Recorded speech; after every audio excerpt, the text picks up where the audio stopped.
여러분 안녕하세요. 오늘 말씀의 제목은 지도 밖으로 행운하라입니다. 이 제목은 사실 이제 한비아라고 하는 한 분이 지은 책 제목이기도 합니다. 이게 안 나오네요? 네, 혹시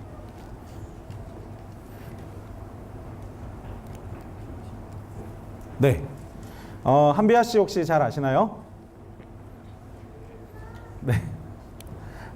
여러분 세대는 아닌가요? 이분은 그 잘 나가는 회사를 어느 날 그만두고 세계 여행을 해야겠다고 생각해서 세계 여행을 7년인가요? 7년에 걸쳐서 지구를 한 3바퀴 돌면서 여행을 했습니다. 그리고 그 여행을 한 책을 내서 굉장히 유명해진 분입니다. 그러더니 이분이 이제 여행자들의 뭔가 롤모델 같은 그런 분이 되셨는데요. 어느 날 지도 밖으로 행군하라라는 그런 책을 지었습니다. 이분은 어느 날 월드비전의 긴급 구호팀장이 되어서 전 세계를 돌아다니면서 긴급 구호가 필요한 사람들을 돕고 또 여행하고 돕고 하는 일을 계속한 것입니다. 주로 이분이 간 나라들이 어떤 나라냐면 내전이 진행되거나 테러가 빈번했던 아프가니스탄, 이라크, 팔레스타인, 라이베리아, 시에라리온, 네팔, 북한 등을 다니면서 전 세계에 구호가 필요한 사람들을 도우면서 여행했던 그러한 이야기들을 이제 즐겨 썼던 것입니다. 그래서 이분은 말하기를 우리는 단순히 사람들이 만들어 놓은 그러한 지도 안에서 여행하는 사람이 아니라 힘들고 어려워도 사람들이 써놓은 그 지도 밖으로 여행해보자, 행군해보자, 우리의 인생은 그런 것이다 라고 이야기하고 있는 것입니다. 그래서 이 책의 본문 중에 보면 이런 글이 있는데, 오늘도 나는 행군한다. 지금은 몸에 익지 않은 무거운 배낭을 지고 오르막길을 오늘으나 좀 괴롭다. 무엇보다 앞서가는 사람 없이 길 없는 길을 가야 하는 게 제일 힘들다. 그래서 무릎을 꿇고 싶을 때마다 가슴 저 밑바닥에서 울려오는 진군의 목소리가 들린다. 그리고 나에게 내려진 절체절명의 명령 소리가 들린다. 지도 밖으로 행군하라. 예, 뭐 이런 분입니다. 어때요? 멋있나요? 별로 안 멋있어요?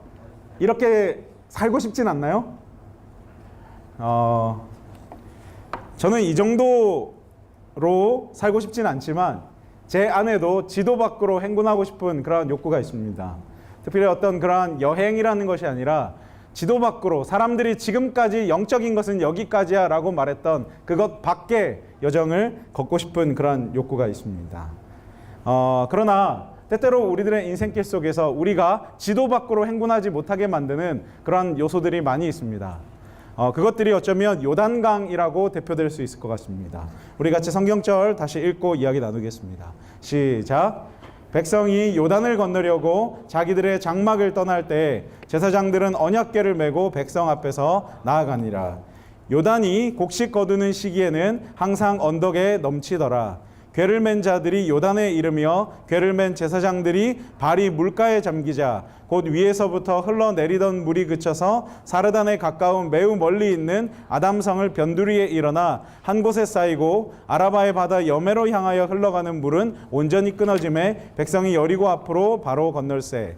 여호와의 언약궤를 맨 제사장들은 요단 가운데 마른 땅에 굳게 섰고 그 모든 백성이 요단을 건너기를 마칠 때까지 모든 이스라엘은 그 마른 땅으로 건너갔더라. 네, 이 이야기는 우리가 잘 아는 내용입니다. 이스라엘 백성들이 40년간의 출애굽의 여정을 마치고 이제 모세에서 여호수아로 바톤이 터치되고 이제 요단강을 이제 건너기만 하면 이 백성들이 하나님께서 약속하신 땅 가나안으로 들어가게 되는 것입니다.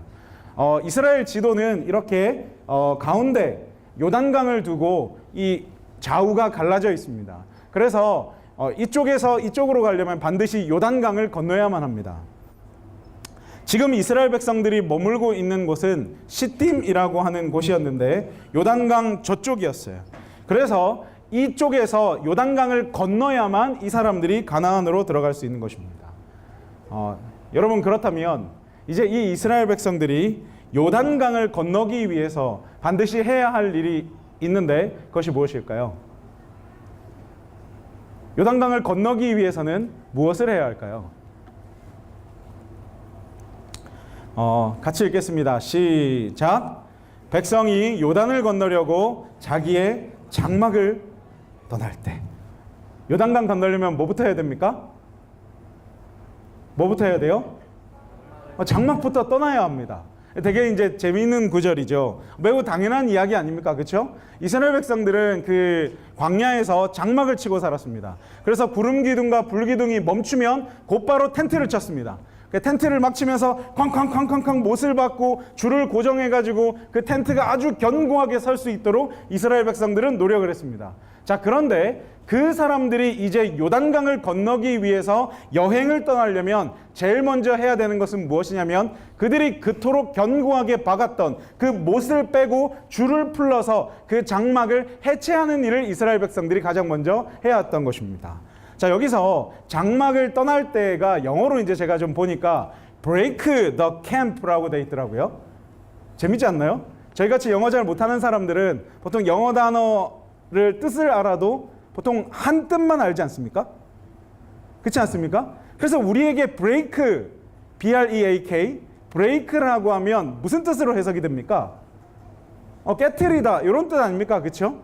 예, 그러니까 저도 요 단어밖에 몰랐습니다. 그러니까 요 단어를 이렇게 보니까 The people break the camp라고 하면 그 사람들이 장막을 깨트려 버린다고?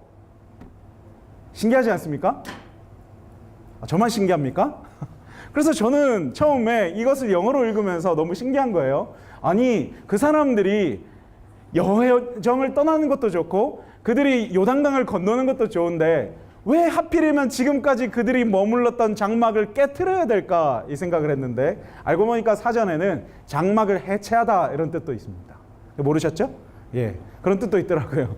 그러니까 이 장막을 해체하다라는 뜻도 있는데 처음에 이게 굉장히 저에게 어떻게 다가오냐면 왜 이 사람들은 장막을 깨트려야만 했을까? 왜 장막을 깨트려야 떠날 수 있었을까? 라는 뜻으로 이제 저에게 다가온 것입니다.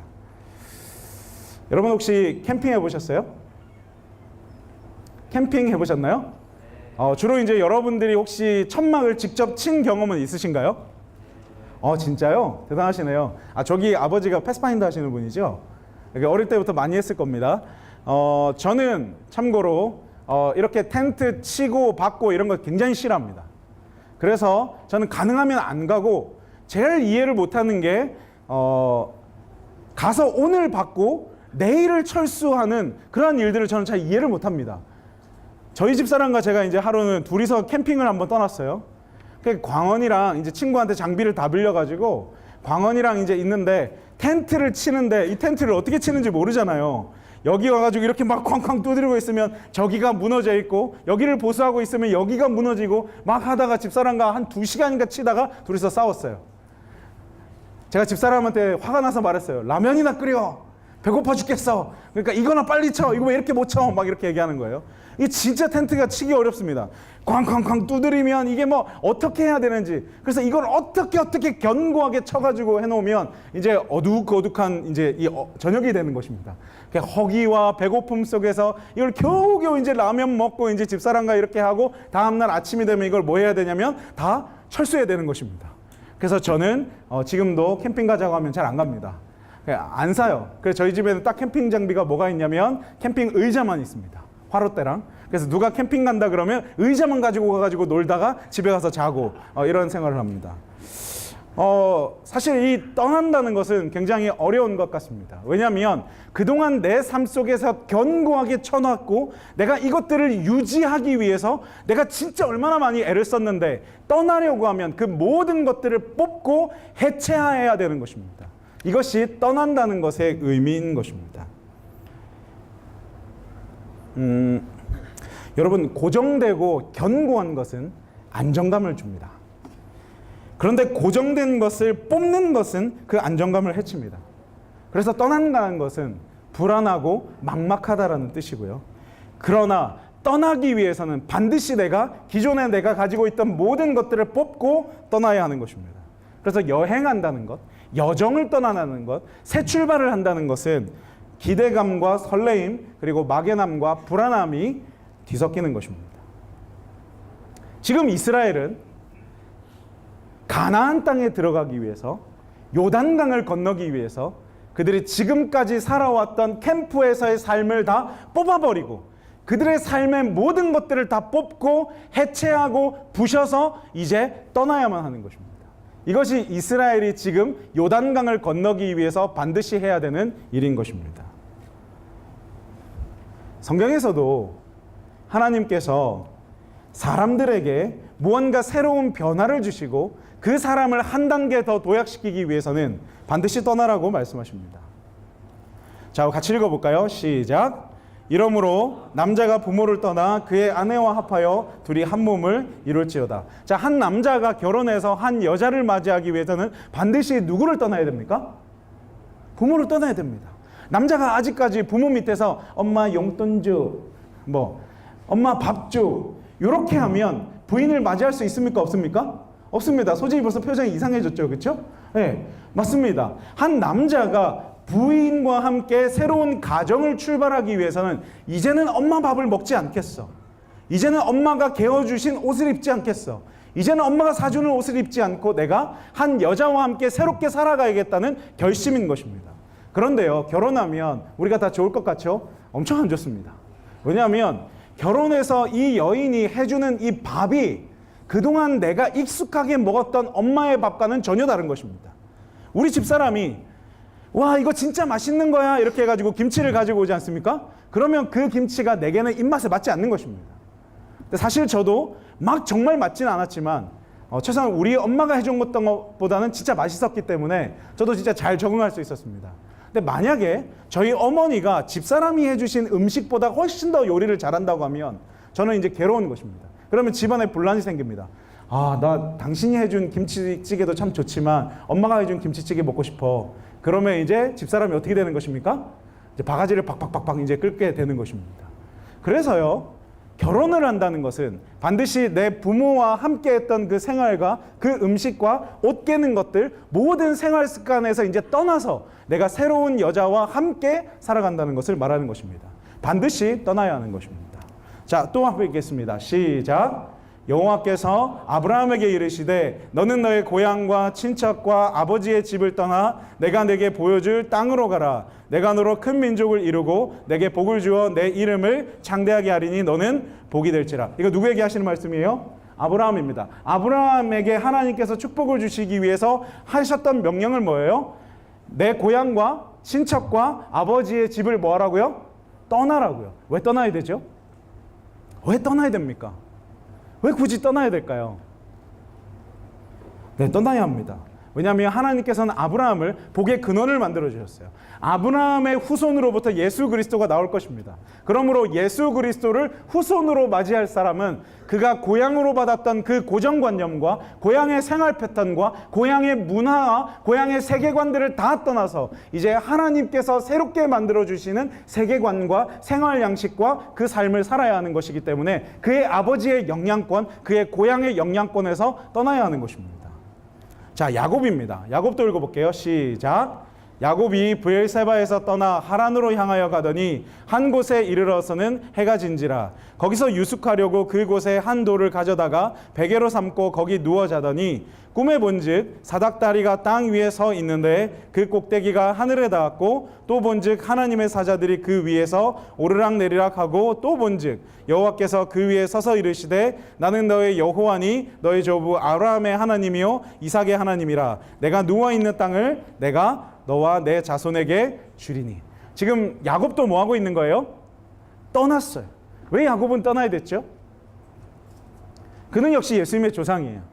근데 지금 이 야곱은 어머니의 영향 속에서 혹은 이삭이라고 하는 약간 편애 속에서 그는 올바로 살지 못했어요. 그의 마음은 삐뚤어졌고 그는 장자권을 획득하기에 적합하지 않았습니다. 그는 그의 하나님을 만나야 됐어요. 아버지의 하나님이 아니라 어머니의 하나님이 아니라 그 자신의 하나님을 만나고 그는 다시 올바로 섰어야 됐습니다. 그래서 그는 떠나야 했습니다. 그래서 하나님께서 그를 떠나게 하셨어요. 그리고 그가 떠나서 정처 없이 아버지도 없고 어머니도 없고 형도 없었던 그 쓸쓸하고 외롭고 황량한 곳에서 하나님을 다시 만납니다.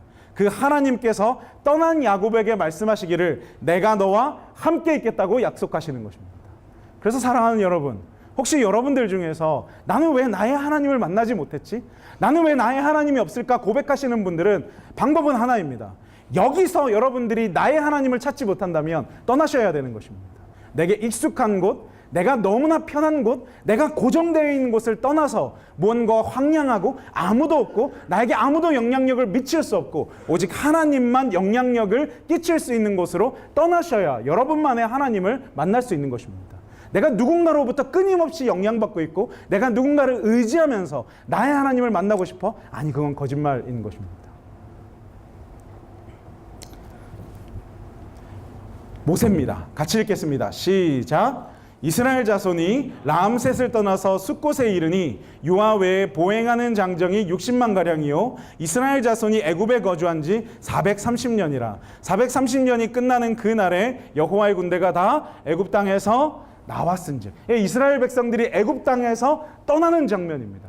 자, 이제 다시 물을게요. 하나님께서 왜 이스라엘 백성을 애굽에서 떠나게 하셨을까요? 왜 떠나게 하셨을까요? 이스라엘 백성들은 애굽 사람들이 아니기 때문입니다. 이스라엘 백성들이 애굽에서 살면서 무려 430년 동안 이 이스라엘 백성들이 애굽 사람처럼 살았습니다. 애굽 사람들의 신을 섬겼고 애굽 사람들의 세계관을 배웠고 애굽 사람들의 생활 양식을 배웠고 애굽 사람들의 음식물을 섭취했습니다. 그래서 이 이스라엘 백성들이 가다가 음식 없고 물 없고 할 때마다 이 이스라엘 백성들이 항상 무슨 말을 했냐면 다시 애굽으로 돌아가고 싶다. 다시 애굽으로 돌아가고 싶다. 차라리 내가 노예가 될지언정 내게 익숙하고 내게 익숙한 그 음식을 먹고 익숙한 문화 속에서 다시 살고 싶다고 이 이스라엘 백성들이 끊임없이 말하는 것입니다. 그래서 하나님께서 이스라엘 백성들을 애굽에서 떠나게 만드셨어요. 그들을 애굽과 완전히 단절시켜서 너희는 애굽 백성이 아니라 너희는 이스라엘 백성이야. 너는 하나님 백성이야 라는 것을 새롭게 가르쳐 주는 것입니다. 그래서 사랑하는 여러분, 왜 안식일에 여러분들 보고 아무 일을 하지 말고 미디어를 하지 말라고 하는 이유가 뭐냐면 여러분들은 사실은 7일을 살면서 6일을 어디에서 살아가냐면 애굽에서 살아갑니다. 그래서 사실은 여러분들이요, 뭐가 더 익숙하냐면 애굽의 문화가 더 익숙한 분들이에요. 여러분들이 보는 미디어, 여러분들이 살아가는 그 말들, 여러분들의 대화들, 그것이 하나님과 더 익숙합니까? 아니면 애굽이랑 더 익숙하세요? 여러분 말씀 묵상 얼마나 더 하세요? 여러분 하루의 모든 삶들이 어떤 삶들이에요? 다 애굽에서 살아가는 거 아닙니까? 그렇죠? 그런데 진짜 비극은 뭐냐면 안식일만이라도 그 애굽을 단절한 채 내가 하나님 백성으로서 하나님 문화 속에서 살아가기를 결심하지 않으면 여러분들은 안식일조차도 애굽 백성으로 살아가게 되는 것입니다. 그래서 하나님께서 애굽이랑 이스라엘을 단절시켜서 이스라엘 백성으로서 다시 이스라엘 백성들을 40년 동안 훈련시키는 것입니다. 그래서 유명한 학자가 이렇게 말했어요. 하나님께서 이스라엘 백성을 애굽으로부터 빼내온 데는 단 하루면 충분했다. 하루면 하나님께서 이스라엘 백성들을 다 꺼집어낼 수 있습니다. 그러나 하나님께서 이스라엘의 백성의 마음속에서 애굽을 끄집어내는 데는 40년이 필요했다. 여러분들도 잘 생각해 보세요. 여러분 하나님께서 오늘 재림하셔서 여러분들을 다시 하늘로 데려가는 것은 하루면 충분합니다. 그러나 하나님께서 여러분들을 오늘 아직까지 하늘로 데려가지 못하는 이유는 하늘로 여러분들을 갖다 놓으면 여러분들은 그 하늘에서 어디를 그리워하며 사실 것 같습니까? 이 땅을 그리워하시면서 살게 될 것입니다. 그것이 오늘 예수님께서 여러분들을 위해서 재림하지 못하는 이유라고 생각합니다. 자, 근데 하나님께서는 이제 떠나는 우리들에게 정말 새로운 변화를 해보고 싶지 않니? 라고 물으십니다. 같이 읽겠습니다. 시작.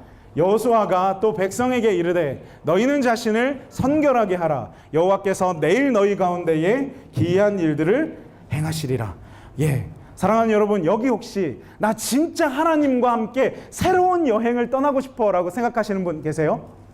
정말 이전과는 다른, 어제와는 다른 성령 충만하고 하나님께서 보여주시는 그 비전을 따라서 매일매일이 행군하는 그 삶을 살고 싶어라고 생각하시는 분 계십니까? 여기 다 생각하셔서 여기 계시는 거죠? 맞습니까? 예. 근데요, 왜 오늘 우리들의 삶에 하나님께서 능력을 베풀어 주지 않는 것 같이 보이는지 아세요? 그건요, 어제 우리가 하나님 앞에 새로운 삶을 살기로 성별하지 않았기 때문입니다. 다시 한번 성경 읽겠습니다. 시작. 여호수아가 또 백성에게 이르되 너희는 자신을 성결하게 하라. 여호와께서 내일 너희 가운데에 기이한 일들을 행하시리라. 이 말씀이 뭐냐면 이제 내일이면 이스라엘 백성들에게 하나님께서 뭘 보여주실 거냐면 요단강이 갈라지고 끊어지는 그 기적을 보여주실 것입니다. 그런데 그 기적을 보여주시기 이전에 오늘 우리가 뭘 해야 되냐면 하나님 앞에 내 자신을 거룩하고 흠 없는 것으로 성별하고 거룩해야 되는 일이 발생하는 것입니다. 오늘 우리들은 말합니다. 하나님, 제 삶에 능력을 주세요. 하나님, 제 삶에 충만함을 주세요. 하나님, 뭔가 새로운 것들이 벌어지게 해주세요. 하나님, 뭔가 이전과는 다른 삶을 살게 해주세요. 그렇게 기도하지만 오늘 우리들의 삶에 하나님을 향해서 내가 거룩하게 살기 위한 결심을 하는 일은 없습니다. 그래서 하나님께서는 내일 우리들의 삶에 아무런 기적을 베풀어 주지 못하는 것입니다. 오늘 만약에 우리들이 하나님의 기적을 경험하고 있다면 우리는 어제 하나님 앞에 성별한 인생을 살았던 것입니다. 오늘 우리가 하나님 앞에 성별한 인생을 살지 못한다면 내일 우리들의 삶에 아무런 기적은 없습니다. 내일 여러분들이 하나님 앞에 성별하지 못한다면 모레 여러분들은 하나님의 기적을 아무것도 체험할 수 없는 것입니다. 그러므로 오늘 여러분들이 하나님 앞에서 거룩하고 선결한 사람으로 다시 살아가고 내가 하나님의 뜻과 하나님의 목적대로 살아가기를 결심하고 또 결심해야 하나님께서 비로소 여러분들에게 기적을 베풀어 주실 수 있는 것입니다.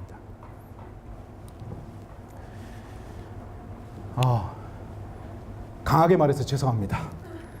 이번 주 제자훈련이었어가지고 필을 많이 이렇게 영적인 충만함을 많이 받았습니다. 제가 이 설교를 준비하면서 과연 나의 삶의 떠남이란 무엇이었을까 생각해봤습니다. 그래서 제 삶 속에서의 어떠한 그러한 떠남들이 분명히 제 삶에도 한 단계 도약하는 기회를 준 것을 제가 느끼게 되었습니다. 그래서 한 몇 가지를 좀 소개시켜드리고자 합니다. 제가 세이가 아니라 액트에서 사역할 때였습니다. 액트에서 사역하는데 세이에서도 느끼지만 대학생 사역은 대단히 고통스럽습니다.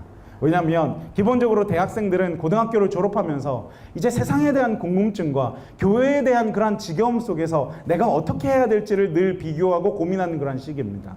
그래서 그 사람들과 함께 하나님의 사역을 같이 진행한다는 건 대단히 어렵습니다. 오늘 우리 같이 결심하고 오늘 우리 같이 울며 기도하지만 내일이 되면 오락하고 떠들고 놀고 세상 문화에 휩쓸리기를 좋아하는 것이 대학생입니다. 그래서 늘 배신감을 느꼈어요. 야, 오늘 결심했잖아. 너 왜 바뀌어? 아닙니까? 어제 제자훈련이 끝났는데 어제 끝나자마자 여러분들의 삶은 어떠셨습니까? 하나님이 여러분들의 삶에 아무런 기적과 아무런 충만함을 베풀어주지 못하는 이유는 어제 우리가 충만했더라도 오늘 우리가 다시 원상태로 돌아가기 때문입니다. 그렇지 않습니까? 고민했습니다. 왜 대학생 사역에는 부흥이라는 것이 경험되지 않을까? 분명히 인류 기독교 역사상 뭔가 기독교가 부흥할 때는 캠퍼스에서 부흥이 먼저 일어났기 때문에 이 캠퍼스에서 부흥이 일어나면 한국 교회를 한번 바꿀 수 있을 텐데 이 캠퍼스에서 단 한 번이라도 영적 부흥이 일어난다면 우리가 진짜 한국 교회의 영적 부흥을 일으킬 수 있을 텐데 왜 안 될까? 왜 안 될까? 끊임없이 고민했어요. 근데 제가 잘 알았던 이 김준식이라는 선교사가 인도에서 어마어마한 부흥을 일으키고 있다는 소식을 들었어요. 궁금했습니다. 어떻게 했을까요? 당장 액트에 있을 때 봉사대를 꾸려가지고 인도 봉사대로 가게 되었습니다. 그것이 2013년 12월 24일입니다. 여기서 세이에서 사역하셨던 최윤석 전도사님, 자기는 크리스마스를 한 번도 못 지냈다고 했는데 청년 사역하는 사람 크리스마스 못 지내는 거 당연한 거 아닙니까?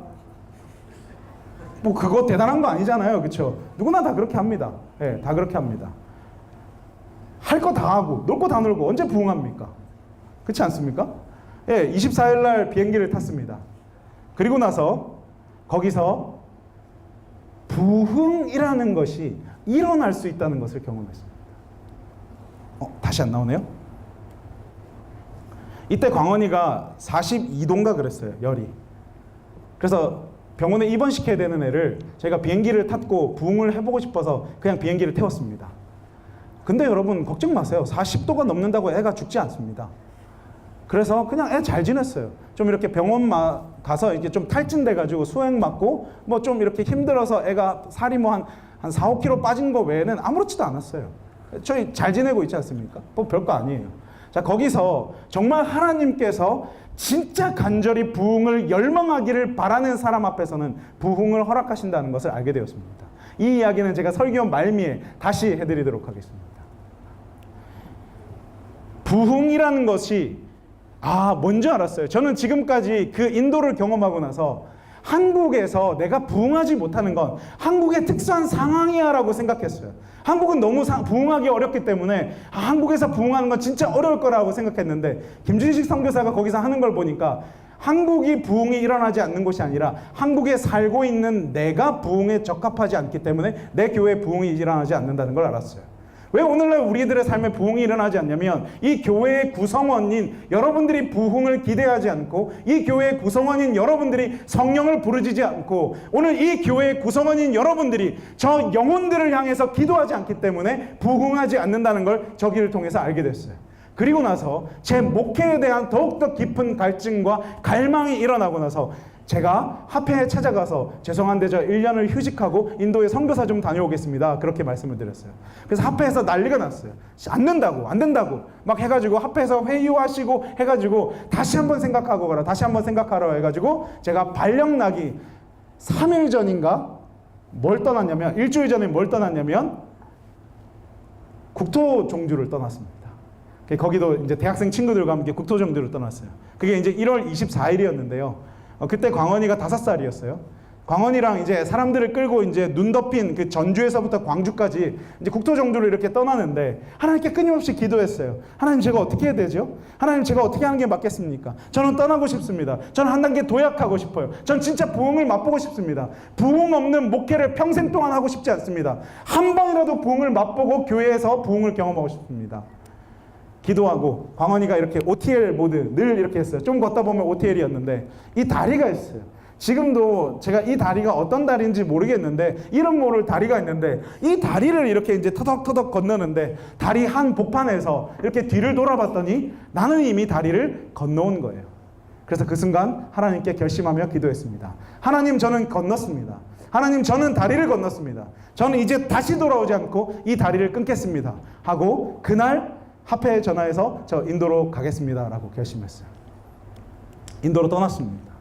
인도에서 정말 많은 경험을 했어요. 그리고 하나님께 감사했어요. 저라는 사람은 부흥과 관계없는 사람이 아니라 하나님께서 저라는 사람을 통해서도 부흥을 경험시킬 수 있다는 것을 깨닫게 되었습니다. 여기서 이제 우리 박희진 목사님 계셔가지고 요거 이제 하나님께서 제게 마지막으로 인도에서 주신 축복이었는데요. 인도는 너무 가난해서 패스파인더라는 것을 근 20년 동안 이제 명맥이 끊겼다고 해요.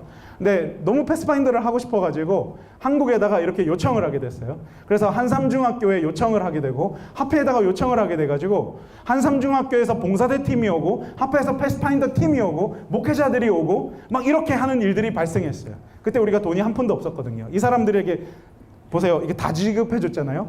근데 하나님께서 기적적으로 돈을 1,000만 원을 마련해 주셨어요. 그래서 우리가 이 패스파인더 캠프를 할 수 있었어요. 그리고 저는 2017년 3월 1일에 세이에 왔습니다. 저는 지금 세이에 와서 이곳이 제가 정착할 곳이 아니라고 생각합니다. 여러분들은 어떠신지 모르겠어요. 어차피 우리 대학 지나면 다 떠나야 되는 곳이잖아요. 그렇죠? 저 역시 마찬가지입니다. 한국이라는 곳은 저에게 단순한 여행지입니다. 제가 하나님의 뜻을 받들어서 제가 실패했다고 생각했던 그 대학생 사역 속에서 다시금 부흥할 수 있는지, 정말 우리가 부흥을 경험할 수 있는지, 제가 진짜 믿고 싶지 않다고 생각했던 그 대학생들과 함께 다시 한번 우리가 캠퍼스의 부흥을 이루고 다시 한번 우리가 한국교회를 향한 그 부흥을 이룰 수 없을지 제가 실험하고 있고 검증하고 있는 것입니다. 그래서 다시 한번 제가 이 한국 땅에 필요치 않고 한국 땅에서는 부흥을 경험할 수 없다면 다시 떠날 거예요. 제가 부흥할 수 있는 곳으로 떠날 거예요. 그래서 저는 여러분들과 함께 실험하고 있고 계속해서 부흥을 향한 여정을 하고 있는 것입니다.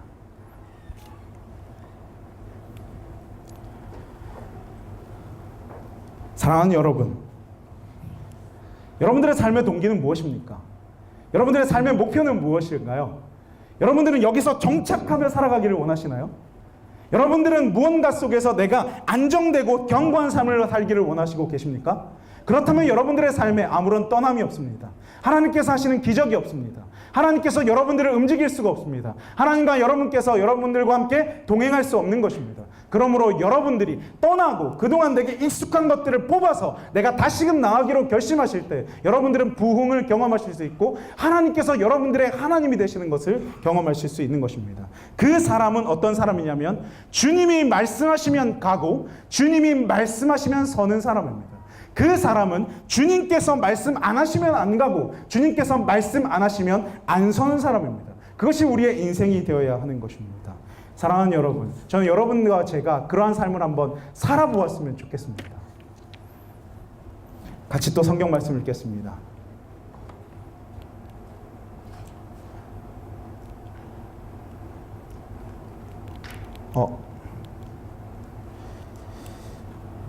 네, 여호수아 3장 16절인데 제가 읽겠습니다.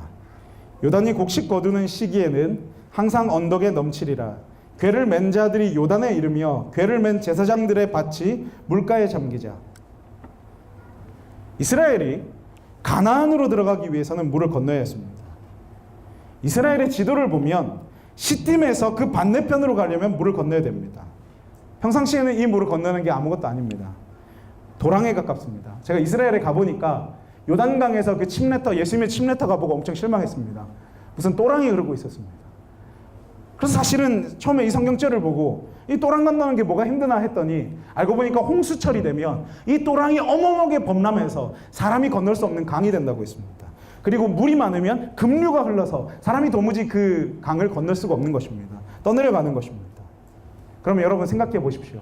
이제 우리가 가나안 땅으로 들어가기 위해서는 이 요단강을 건너야 되는데 내가 도무지 이 요단강을 지금 건널 수 없는 상황이 되었다면 여러분들은 어떻게 하시겠습니까? 어떻게 하시겠어요? 아마 똑똑한 사람이라면, 아마 영리한 사람이라면 지도를 봤을 것입니다. 자, 이 지도를 보면서 어느 곳에 가면 이곳이 가장 수위가 낮을까를 계산해서 자, 우리 여기로 갑시다 이렇게 얘기를 했을 것 같아요. 아니면 포기했거나 아니면 그냥 때를 기다리자고 말했거나. 예, 맞습니다. 우리가 요단강 앞에서 건널 수 없는 그 요단강 앞에서 우리들은 세 가지 행동을 취합니다. 머리를 써서 내가 어디로 갈까를 생각하든지 아니면 포기하든지 아니면 기다리든지. 근데 이스라엘은 그런 필요가 없습니다. 왜냐하면 하나님께서 인도하시는 길은 지도 안에서의 행군이 아니라 지도 밖으로의 행군이기 때문입니다. 이미 만들어진 길을 가는 여정이 아니라 하나님께서 길을 뚫고 만들어서 가는 행군이기 때문에 이스라엘은 지도가 필요 없는 것입니다. 제사장이 먼저 강을 건넜습니다. 이 제사장들은 뭘 맸죠? 언약궤를 메웠습니다. 언약궤는 하나님의 임재의 상징입니다. 재미있는 건요, 하나님께서는 이스라엘에게 늘 너희가 떠나라고 말했지만 하나님 자신은 이스라엘에게 뭐라고 말씀하셨냐면 내가 너희를 떠나지 않겠다라고 약속하셨습니다. 우리 같이 읽어볼까요? 야곱에 대한 구절입니다. 같이 읽겠습니다. 시작. 내가 너와 함께 있어 내가 어디로 가든지 너를 지키며 너를 이끌어 이 땅으로 돌아오게 할지라. 내가 내게 허락한 것을 다 이루기까지 너를 떠나지 아니하리라 하신지라. 하나님께서는요, 아버지와 어머니의 집을 떠나서 공포에 떨고 있고 두려움에 떨고 있는 그 야곱에게 뭐라고 약속하시냐면 내가 너를 떠나지 않겠다고 약속하시는 것입니다. 이스라엘에게는 이렇게 약속하셨습니다. 시작. 낮에는 구름 기둥, 밤에는 불 기둥이 백성 앞에서 떠나지 아니하리라. 이스라엘이 광야에서 떠나와서 모든 생활을 하는 그 모든 기간 동안 낮에는 구름 기둥으로 이스라엘을 보호하고 밤에는 불 기둥으로 하나님께서 이스라엘을 떠나지 아니하시는 것입니다. 자, 그리고 여호수아에게 다시 이렇게 말씀하시는 것입니다. 같이 읽겠습니다. 시작. 여호와께서 여호수아에게 이르시되 내가 오늘부터 시작하여 너를 온 이스라엘의 목전에서 크게 하여 내가 모세와 함께 있었던 것 같이 너와 함께 있는 것을 그들이 알게 하리라. 하나님께서 여호수아에게 말씀하시는 거예요. 이제 모세로부터 바톤을 이어받아서 내가 어떻게 이스라엘 백성들을 이끌고 가야 될지 막막함과 두려움에 떨고 있었던 그 여호수아에게 내가 모세와 함께 있었던 것 같이 너를 떠나지 않겠다고 약속하시는 것입니다. 여러분, 모세가 모세 될 수 있었던 건 하나님께서 모세와 함께 하셨기 때문이지 모세가 특별한 사람이 아니었습니다. 여러분, 여호수아가 특별한 사람이 될 수 있는 것은 하나님께서 여호수아와 함께 하시기 때문이지 여호수아가 특별해서가 아닌 것입니다. 근데 그 하나님께서 여호수아와 함께 하시는 것입니다. 제가 좋아하는 강산에 강물을 거슬러 올라가는 저 연어들처럼이라는 노래가 있습니다. 사람들은 말합니다. 강물은 거슬러 올라가야 된다. 거슬러 올라가는 거기 때문에 인생이란 너무나 힘들다고요. 예, 맞습니다. 한국에서 우리가 그리스도인으로 살아가고 영적인 삶을 살아가기 위해서는 끊임없이 거슬러야 돼요. 이 세속의 물결이 너무 강하기 때문에 거슬러야 겨우겨우 내 자리를 지키는 것처럼 느껴질 때가 너무나 많습니다. 그런데 하나님은 때때로 우리에게 말씀하시는 거예요. 물살은 반드시 거슬러 올라가야 되는 것만은 아니야. 그냥 물살을 끊어버리면 되는 거야. 물살은 갈라지면 되는 거야. 물살은 가르면 되는 것이지 힘들게 올라가야 되는 것은 아닐지도 몰라야 하고 하나님께서 우리에게 말씀하시는 것입니다. 성경 같이 읽겠습니다. 시작. 곧 위에서부터 흘러내리던 물이 그쳐서 사르단에 가까운 매우 멀리 있는 아담성을 변두리에 일어나 한 곳에 쌓이고 아라바의 바다 여매로 향하여 흘러가는 물은 온전히 끊어지매 백성이 여리고 앞으로 바로 건널새 여호와의 언약궤를 맨 제사장들은 요단 가운데 마른 땅에 굳게 섰고 그 모든 백성이 요단을 건너기를 마칠 때까지 모든 이스라엘은 그 마른 땅으로 건너갔더라. 물은 반드시 거슬러 올라가는 것이 아니라 끊어뜨릴 수 있는 것입니다. 하나님께서 여러분들과 함께 하시면 인생은 고난을 헤치고 견디고 올라가는 것이 아니라 그 인생 속에 있는 고난을 기적의 힘으로 하나님의 기도의 힘으로 끊어버릴 수 있는 것이 하나님 믿는 그리스도인의 삶 아닙니까? 어제 한솔이랑 카톡을 했습니다. 잘 안 보이죠?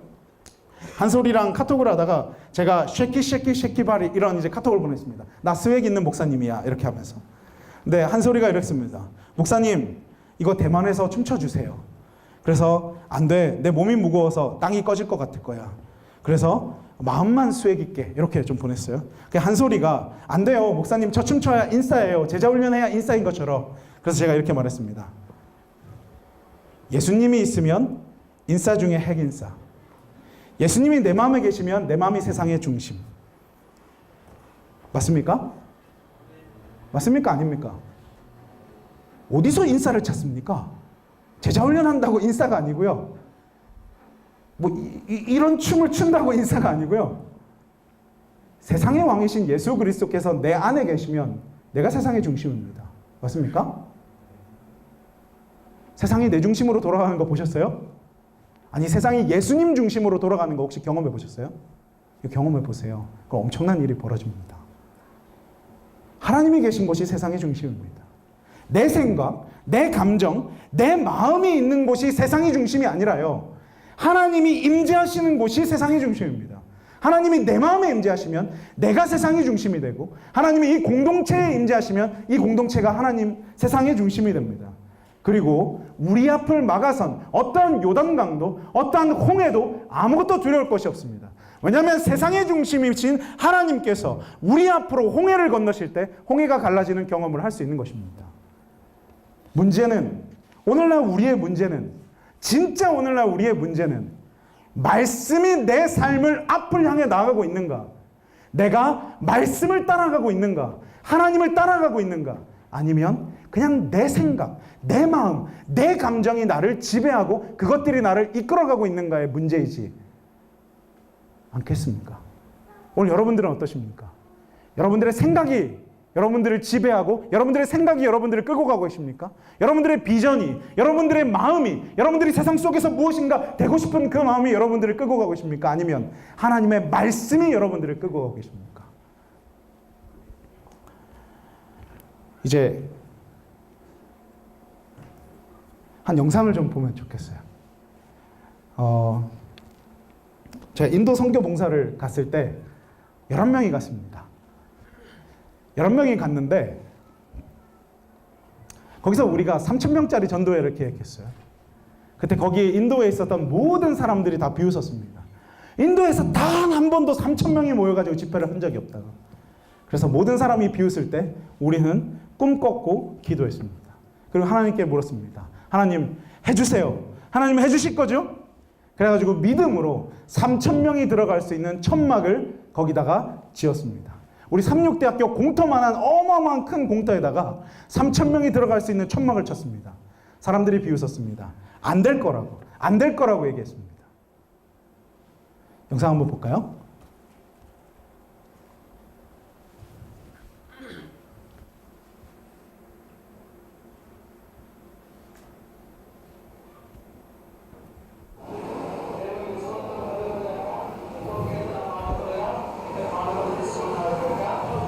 저거 사람 많은 거 보이세요? 예.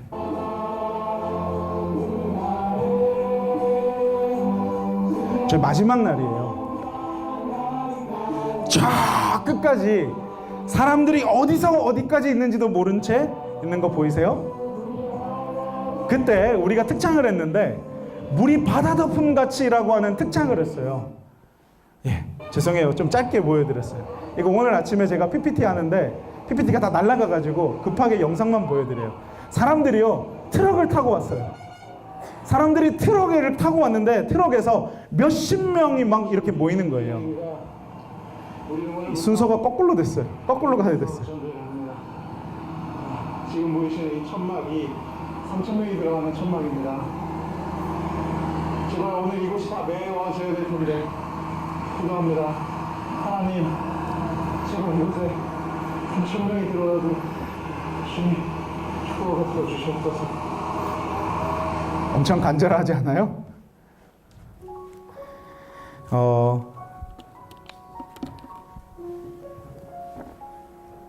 모든 사람이 불가능하다고 너네 실패할 거라고 비웃었어요. 우리가 할 수 있는 일이 없어가지고 다음날부터 그냥 마을을 방문했어요. 마을을 방문해가지고 사람들을 한 명 한 명한테 인사하면서 제발 전도해오라고 간구했어요. 그리고 그 사람들에게 기도해줬어요. 첫날 전도회를 하는데 1,000명이 왔어요. 하나님께 감사했어요. 와, 1,000명이 왔구나. 하나님 더 주세요. 하나님 더 주세요. 다음날 기도했어요. 1,500명인가가 왔어요. 하나님께 너무 감사했어요. 하나님 더 주세요. 하나님 더 주세요. 다음날 또 왔어요. 2,500명인가 3,000명이 왔어요. 거기가 다 가득 메워졌어요. 또 기도했어요. 하나님 더 주세요. 하나님 더 주세요. 그러자 다음날 사람들이 3,000명 들어가는 그 천막을 다 들어가지 못해서 사람들이 그 천막을 철거했어요. 문을 뜯어냈어요. 그날 3,500명이 왔습니다. 그리고 마지막 날 전도회를 하는데 5,000명이 왔어요. 천막을 다 뜯어냈어요. 그리고 우리는 집회했습니다. 그리고 우리는 하나님의 영이 이 인도 땅을 덮을 때 무려 5,000명의 사람들이 움직이는 걸 봤어요. 사람들은 우리에게 불가능하다고 말했어요. 불가능하다고. 너네 10명 아니냐고. 어떻게 10명이 5,000명을 만드냐고. 사람들은 모두 말했어요. 비웃었어요. 그런데 제가 요즘에 다시 듣는 얘기인데요.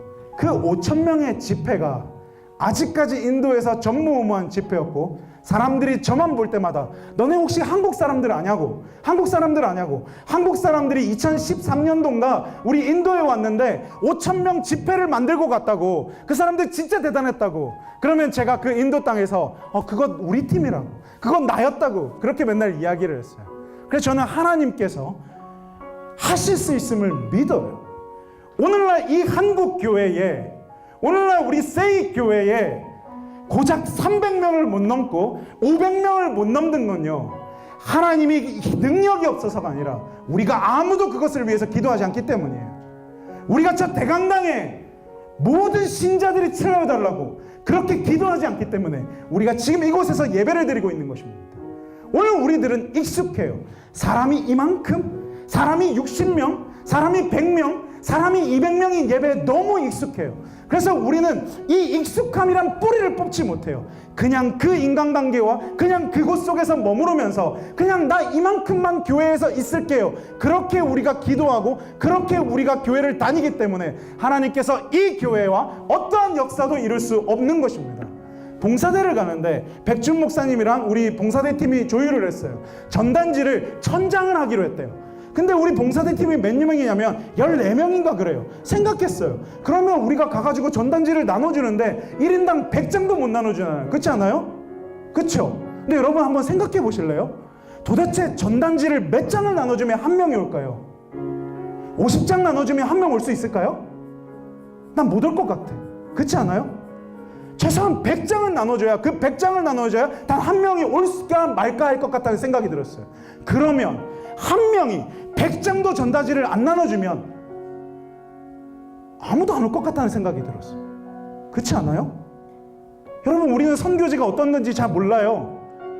그 대만이라는 선교지는요, 어떠한 곳인지 우리보다 그 목사님이 더 잘 알아요. 그렇죠?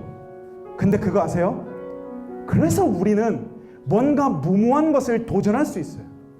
거기에 살고 있는 사람은, 거기에 터받고 거기에 뿌리 내리고 거기에서 선교하는 사람은 이미 계산이 다 돼요. 아, 이거 한국 사람들이 와가지고 이렇게 하면 대충 이렇게 되겠다. 그래, 그 계산 속에서 움직여요. 근데 우리는 아무것도 모르잖아요. 그렇다면 왜 우리가 그 사람처럼 행동해야 되죠? 왜 우리가 한국에서처럼 생각해야 되죠? 우리가 여기를 떠나서 거기로 간다는 말은 한국에서 생각할 수 없는 고정관념을 다 빼버리고, 한국에서 생각되고 계획되어진 것을 다 빼버리고, 하나님께서 오늘 우리를 향해서 어떠한 계획 속에서 어떠한 큰 일을 벌일까를 기대하면서 가야지 그게 우리가 해외 봉사대를 가는 거 아닌가요? 우리가 만약에 한국처럼 생각하고 학교처럼 생각하고 내 삶처럼 생각한다면 봉사대를 왜 가나요? 바보같이 돈 들여서. 그래서 우리는 목표를 바꿨어요. 그 목사님 우리에게 안식일날 20에서 30명이 올 거라고 그랬어요. 우리는 호기롭게, 아무것도 아니지만 우리는 그래도 50명은 됐으면 좋겠다고 생각했어요. 30이나 50이나 그게 그거라고 할지 모르겠지만 아무것도 모르는 그 생짜배기를 20명을 넘게 오려면 제 생각에 전단지 2,000장은 넘게 돌려야 될 것 같아요. 최소한 전단지 2,000장, 3,000장, 5,000장, 10,000장을 돌리면서 하나님 제발 이 전단지 보고 단 한 명의 영혼이라도 오게 해주세요. 기도하고 또 기도해야 하나님께서 그 우리의 간절함을 보고 한 명을 보내주실 거 아니에요. 그냥 단순히 돈 받으세요. 20장 했다, 30장 했다, 50장 했다. 하나님 영혼을 왜 안 옵니까? 이게 한국에서 우리의 삶이라면 하나님 이 전단지에 하나님 능력 주셔서 하나님 이 한 명의 전단지, 하나의 전단지를 통해서 한 명의 영혼이 하나님 만나게 도와주세요. 그렇게 기도해야 그 선교지에서 부흥이라는 것을 우리가 한 번이라도 경험할 수 있지 않겠습니까? 그게 봉사대 떠나는 우리들의 마음이어야 하지 않습니까?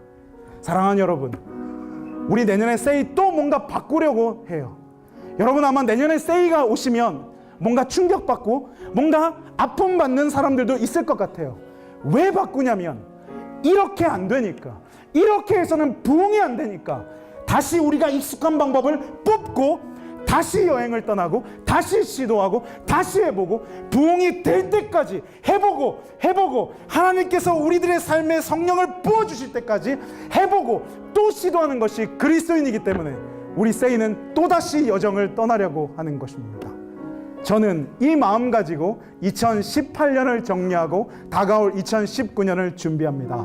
사랑하는 여러분, 봉사대를 가시든 삶의 여정 속에서 또 다른 봉사대를 가시는 사랑하는 여러분, 오늘 하나님께서 여러분들의 삶 속에서 무언가 기적을 베푸실 수 있도록 오늘 결심하고 오늘 우리 자신을 하나님께 드리는 그러한 저와 여러분 되시기를 간절히 바라면서 오늘 말씀을 마치겠습니다.